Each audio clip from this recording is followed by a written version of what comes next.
Bisa tepuk tangan buat Tuhan kita yang luar biasa. Silakan duduk saudara kasih dalam Tuhan. Tama-tama saya mengucapkan selamat hari Natal.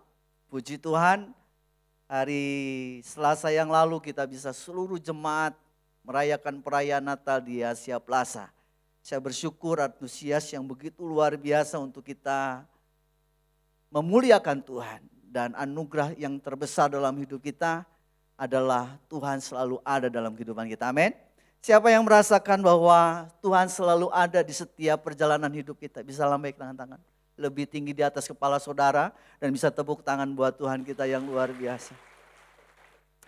Tema pagi hari ini dengan sebuah tema hidup di hadapan Tuhan. Ada 384 lebih hari yang sudah kita lewati saudaraku. 358 hari yang sudah kita lewati. Seberapa banyak kita merasakan Tuhan dalam kehidupan kita.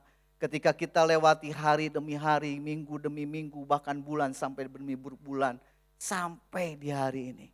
Siapa yang merasakan Tuhan itu selalu ada di hadapan kita. Oh, puji Tuhan. Saudaraku yang kekasih dalam Tuhan. Dalam Mazmur 16 ayat yang ke-11, engkau memberitahukan kepadaku jalan kehidupan. Di hadapanmu ada sukacita berlimpah-limpah. Di tangan kananmu ada nikmat senantiasa. Saudaraku, saya percaya setiap kita ketika kita melewati hari-hari di belakang kita yang sudah kita lewati. Ketika kita hidup di hadapan Tuhan, ada sukacita yang berlimpah-limpah. Ketika kita hidup di hadapan Tuhan dalam Mazmur ini, ada sukacita yang berlimpah-limpah. Dan di tangan kanan Tuhan itu ada nikmat, ada keberkatan, ada sukacita. Ada yang tidak bisa dihitung dengan apapun yang dunia kita bisa berikan kepada kita. Kalau dalam bahasa Indonesia sehari-hari bukan memberitakan, menunjukkan kepada kita jalan-jalannya dalam hidup kita. Saya percaya kalau kita sampai di titik ini, di hari ini. Ada jalan-jalan yang Tuhan tunjukkan buat setiap kita. Walaupun mungkin seringkali kita merasa itu bukan jalan. Tapi kalau kita saudara dan saya ada di hadapan Tuhan. Maka jalan-jalan yang kita jalani sampai di hari ini. Ada rencana Tuhan buat setiap hidup kita. Ada karya Tuhan dalam hidup kita. Terlalu banyak yang Tuhan kerjakan buat hidup kita. Sampai di hari ini. Saudaraku, hidup di hadapan Tuhan minimal menyadarkan siapa kita. Ketika kita ada hidup di hadapan Tuhan. Minimal ketika kita ada di hadapan Tuhan. Menyadarkan siapa kita. Dalam 2 Samuel 7 ayat 18. Berbunyi demikian. Lalu masuklah Raja Daud ke dalam, kemudian duduklah ia di hadapan Tuhan sambil berkata, siapakah aku ini ya Tuhan Allah? Dan siapakah keluargaku sehingga engkau membawa aku sampai sedemikian ini? Kalau saudara dan saya selalu ada dalam kehidupan dengan Tuhan, maka ketika kita berhadapan dengan Tuhan, ketika kita ada dengan Tuhan, minimal kita menyadari siapa aku ini sebenarnya di hadapan Tuhan. Kalau Raja Daud ketika dia ada di hadapan Tuhan, ketika dia duduk dalam persekutuannya dengan Tuhan, dia ada di hadapan Tuhan sampai dia bisa berkata, siapakah aku ini ya Tuhan? Sampai engkau membawa aku dan keluargaku sampai kepada hari ini, kata Raja Daud. Hari itu dia diberkati Tuhan, diangkat Tuhan. Dari seorang gembala menjadi seorang raja, diberkati kekayaan, kemuliaan, kekuasaan. Raja Daud dalam kemuliaannya, dalam kekayaannya, dalam segala kelimpahannya, ketika dia ada di hadapan Tuhan, dia bisa menyadari siapa aku ini ya Tuhan. Kalau engkau bisa membawa keluargaku sampai di titik ini. Saudaraku yang kasih dalam Tuhan. Kalau saudara dan saya ada dalam doa dan ada di hadapan Tuhan. kita bisa menyadari siapakah aku ini. Tapi kalau saudara dan saya tidak ada di hadapan Tuhan dan kita tidak pernah duduk di hadapan Tuhan, maka saudara akan tidak tahu siapa diri kita. Bahkan mungkin saudara bisa menyombongkan diri karena aku ini semua bisa aku dapatkan.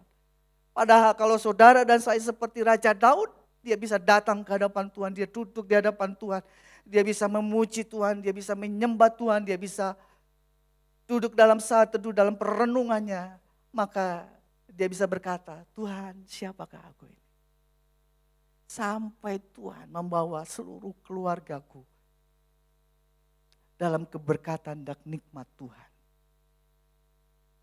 Saudaraku, sepanjang tahun yang sudah hampir kita lewati 1 minggu lagi, 7 hari lagi. Seberapa banyak kesadaran kita dengan diri kita di hadapan Tuhan. Apakah saudara masih tidak menyadari bahwa kita adalah ciptaannya, manusia, ciptaan Tuhan. Dan kita menyadari bahwa kita akan tidak pernah selalu tinggal di muka bumi ini. Suatu saat kita akan pergi dan meninggalkan rumah di bumi ini dan kita menghadap Tuhan. Dan saudaraku yang kekasih dalam Tuhan, kalau saudara dan saya berhadapan dengan Tuhan, minimal saudara menyadari siapa kita sebenarnya. Dalam 1 Tawari 29 ayat 12, sebab kekayaan dan kemuliaan berasal daripadamu, dan engkaulah yang berkuasa atas segala-galanya. Dalam tanganmu lah kekuatan dan kejayaan. Dalam tanganmu lah kuasa membesarkan dan mengokohkan segala-galanya. Saudara ingat, segala kekayaan, kemuliaan itu berasal daripada Tuhan. Karena di dalam tangan Tuhan ada kekuatan dan kejayaan. Semua itu Tuhan beri buat setiap kita yang mengasihi Dia.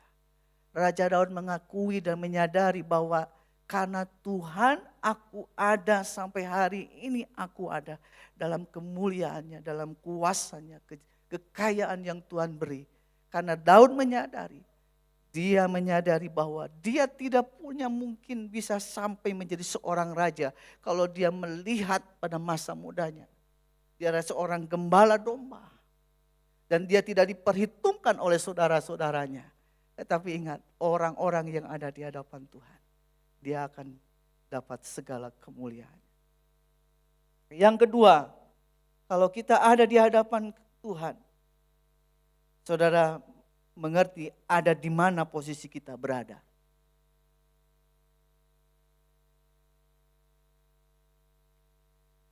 Mazmur 139 ayat 7 sampai 10. Kemanakah aku dapat pergi menjauhi rohmu? Kemana aku dapat berlari dari hadapanmu? Jika aku mendaki ke langit, engkau ada di sana. Jika aku menaruh tempat tidurku di dunia orang mati, di situ pun engkau.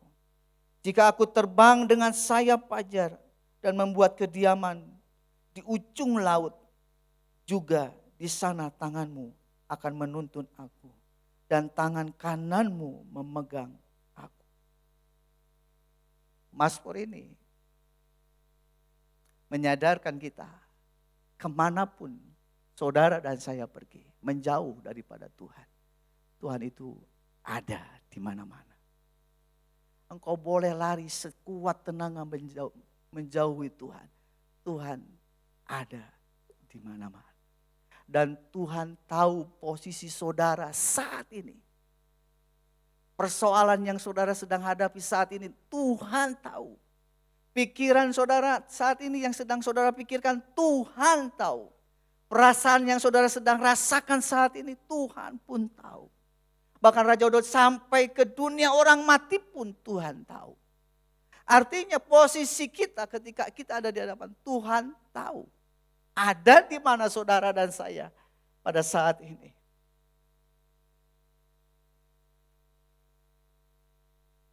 Saudara mungkin ingat tentang kisah Yunus, saudara.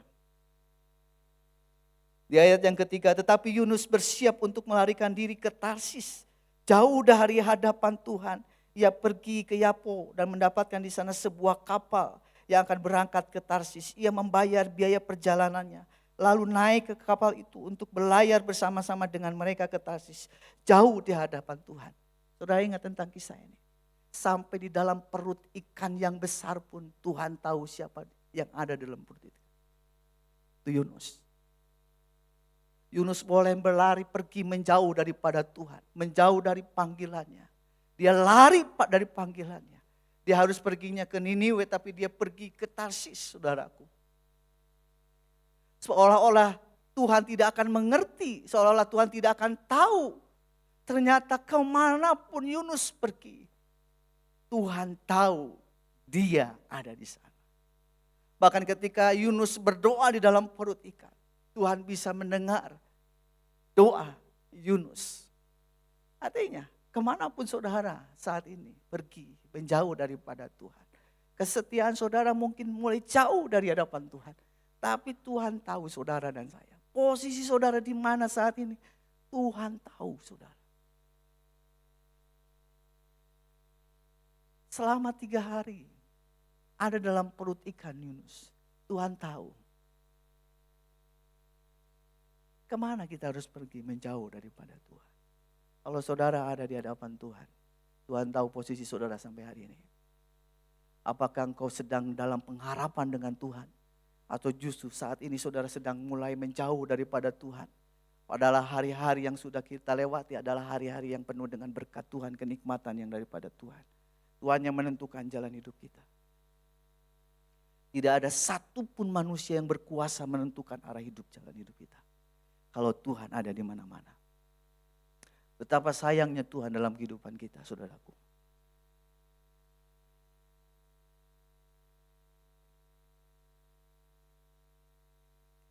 Apa yang Tuhan mau dari hidup kita? Mari saudaraku kita mau sama-sama belajar tentang ini.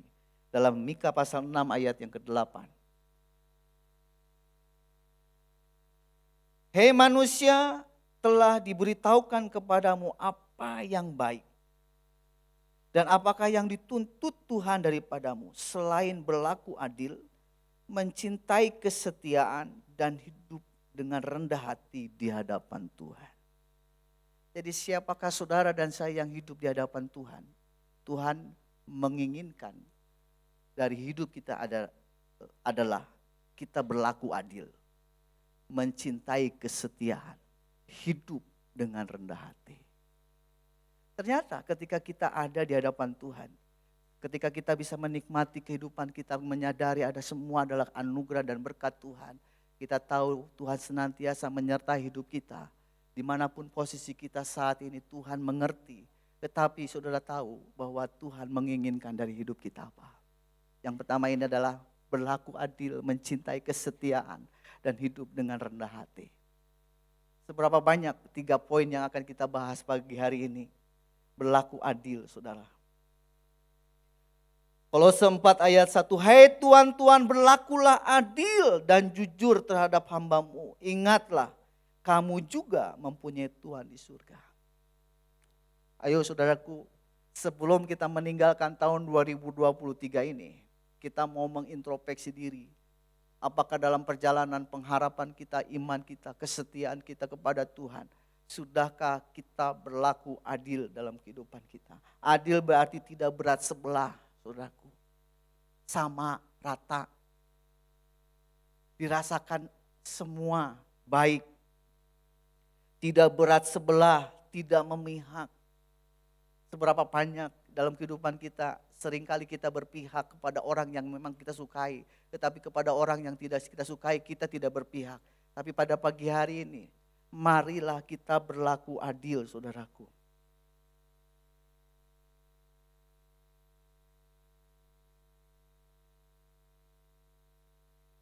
Ingat tentang kisah Salomo, saudaraku yang kasih dalam Tuhan. Dalam 1 Raja-Raja 3 ayat 27 sampai 28. Tetapi raja menjawab katanya, berikanlah kepadaku bayi yang hidup itu. Jangan sekali-kali membunuh dia. Dia itulah ibunya. Ketika seluruh orang Israel mendengar keputusan hukum yang diberikan raja, maka takutlah mereka kepada raja sebab mereka melihat bahwa hikmat daripada Allah ada dalam hatinya untuk melakukan keadilan. Saudara ingat tentang kisah Dua orang perempuan yang sama-sama mengadu kepada Raja Salomo. Dan mengakui anak yang hidup, bayi yang hidup itu adalah anaknya. Dan Salomo waktu itu adalah orang yang harus mengambil keputusan. Dan tidak ada orang yang tahu anak siapa ini kecuali dua perempuan yang mengadu. Dan mengakui bahwa anak yang hidup itu adalah anaknya. Tetapi Raja Salomo harus berlaku adil, saudara. Tapi karena hikmat yang daripada Tuhan, dia bisa memutuskan perkara dengan adil. Tidak berpihak kepada orang yang seharusnya dia bela. Saudara ingat tentang kisah ini. Ketika seorang ibu yang tidak benar, tidak memiliki anak, dia mengakui silakan bunuh saja, penggalah bayi itu bagi dua. Tetapi ibu yang asli dia berkata jangan dibunuh, biarkanlah anak itu tetap hidup dan berikanlah kepada perempuan itu. Dan ketika tahu Salomo seorang ibu yang benar-benar ibu, dia tidak rela anaknya mati karena hal-hal yang harus tidak diambil putuskan. Seorang ibu yang benar-benar dia memberikan kesempatan, walaupun mungkin dia tidak bisa membesarkan, tetapi kesempatan itu tiba. Dan selalu mengatakan berikanlah bayi itu kepada ibu yang tadi, yang melarang anak ini dipenggal. Berlaku adil. Saudaraku, seberapa lama, seberapa banyak sepanjang tahun ini kita sudah berlaku adil, tidak berat sebelah, tidak berpihak kepada siapa-siapa. Tuhan menginginkan dalam kehidupan kita, ketika kita ada di hadapan Tuhan, kita berlaku adil, saudaraku. Tidak berat sebelah, tidak berpihak. Poin yang pertama, berlakulah adil. Ingat, engkau pun punya Tuhan di surga. Di mana ketika saudara dan saya ada di hadapan Tuhan, kita bisa mengakui bahwa kita tidak pernah berlaku adil. Tetapi kalau saudara dan saya adalah orang-orang yang takut akan Tuhan, ada selalu di hadapan Tuhan seperti Raja Salomo. Dia berdoa kepada Tuhan supaya dia diberikan hikmat daripada Tuhan untuk memecahkan setiap persoalan demi persoalan dalam hidupnya, dalam kerajaannya ketika dia memimpin bangsa yang besar. Saudaraku yang kekasih, ketika kita akan menghadapi tahun yang akan datang, kita tidak tahu apa yang akan terjadi. Tetapi saudara tahu bahwa ada Tuhan yang memberikan hikmat kepada kita, supaya kita bisa melewati hari-hari kita dengan bijaksana, dengan adil. Poin yang kedua, saudaraku.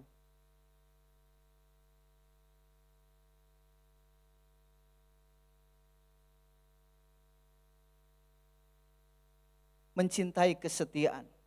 Saya ingat tentang kisah Rut dan Naomi, saudara.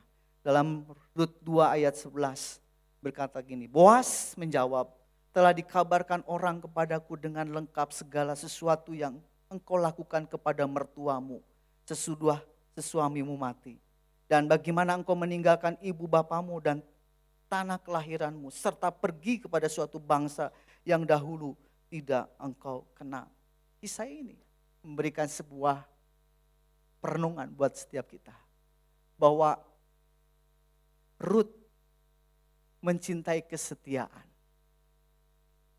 Dia setia kepada mertuanya. Walaupun mertuanya sudah tidak bisa memberikan apa-apa kepadanya. Rut punya alasan untuk dia tidak bersama-sama dengan mertuanya Naomi. Tetapi Rut adalah pribadi yang punya kesetiaan. Dia mencintai kesetiaan. Dan dia buktikan kepada mertuanya. Kalaupun mertuanya sudah tidak bisa memberikan sebuah harapan lagi.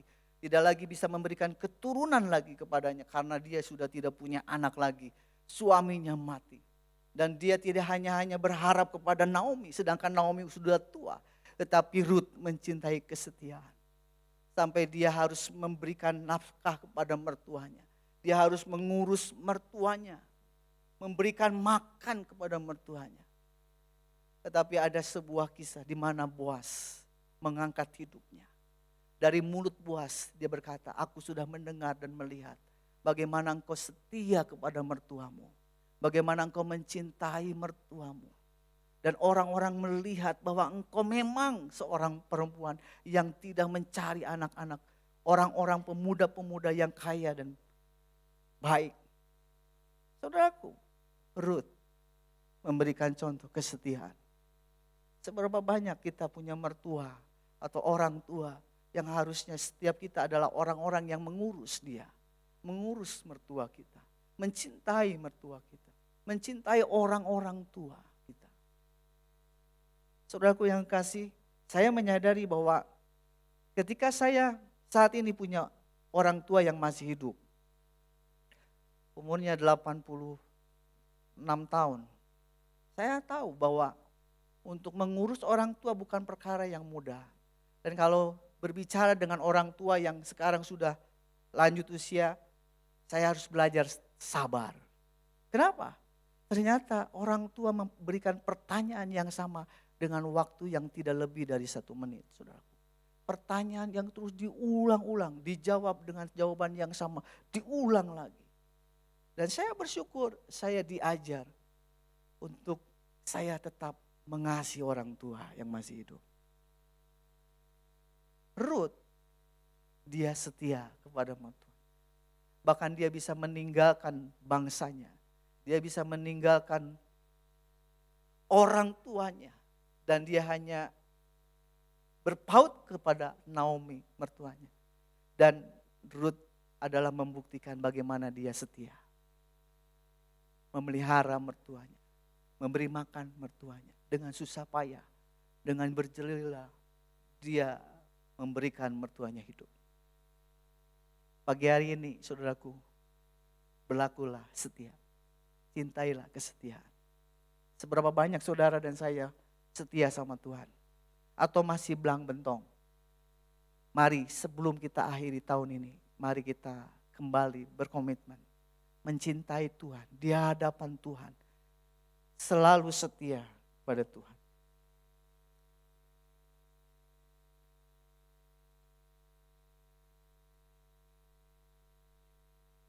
Yang terakhir, hidup dengan kerendahan hati. Filipi 2 ayat 3 saudaraku. Dengan tidak mencari kepentingan sendiri atau puji-pujian yang sia-sia. Sebaliknya hendaklah dengan rendah hati seorang menganggap yang lain lebih utama dari dirinya sendiri. Poin yang terakhir yang Tuhan inginkan ketika kita hidup di hadapan Tuhan. Hidup dengan kerendahan hati. Orang yang rendah hati adalah orang yang bisa mengutamakan kepentingan orang lain daripada kepentingan dirinya sendiri.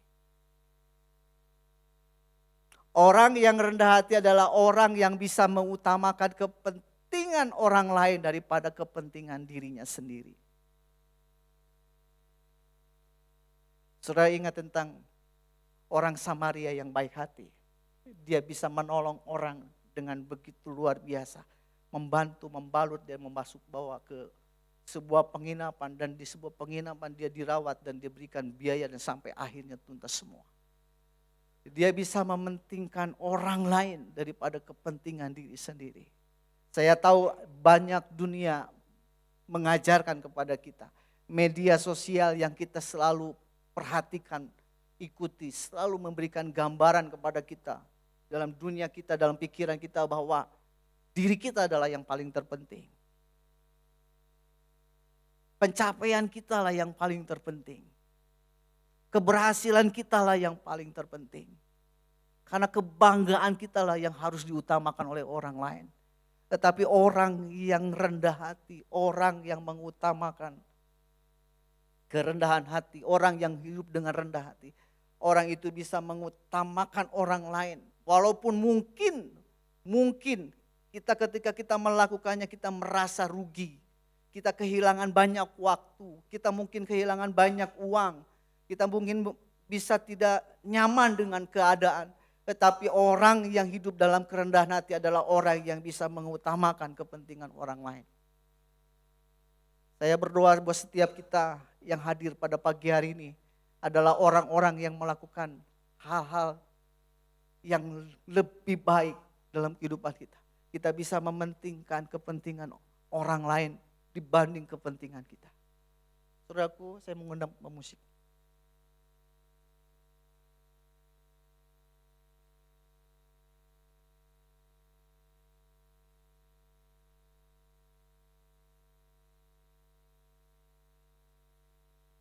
Saya mau ingatkan kembali saudaraku, ada 3 hal pada pagi hari ini. Berlakulah adil, mencintailah kesetiaan, hiduplah dengan kerendahan hati. Mari 1 minggu yang akan kita akhiri di tahun ini. Dan kita akan masuk di 2024. Kalau saudara dan saya ada selalu dalam hidup di hadapan Tuhan. 3 hal ini saudara. Yang Tuhan minta dari hidup kita. Berlaku adil. Mencintai kesetiaan. Dan hidup dengan kerendahan hati. Karena orang-orang yang ada dalam hidup di hadapan Tuhan. 2 hal di awal berkata. Ketika saudara dan saya ada selalu dalam hidup dengan Tuhan. Kesadaran siapakah aku ini. Itu akan selalu ada dalam kehidupan kita. Dan kita tidak bisa lagi mengandalkan diri kita sendiri.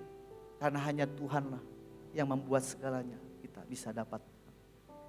Yang kedua, ketika kita ada di hadapan Tuhan, kita akan tahu di posisi mana kita saat ini berada. Kalau saudara dan saya merasa saudara tidak tahu dan merasa saudara bisa menjauh daripada Tuhan, ingat Tuhan selalu ada di mana-mana. Saya rindu nyanyikan lagu ini.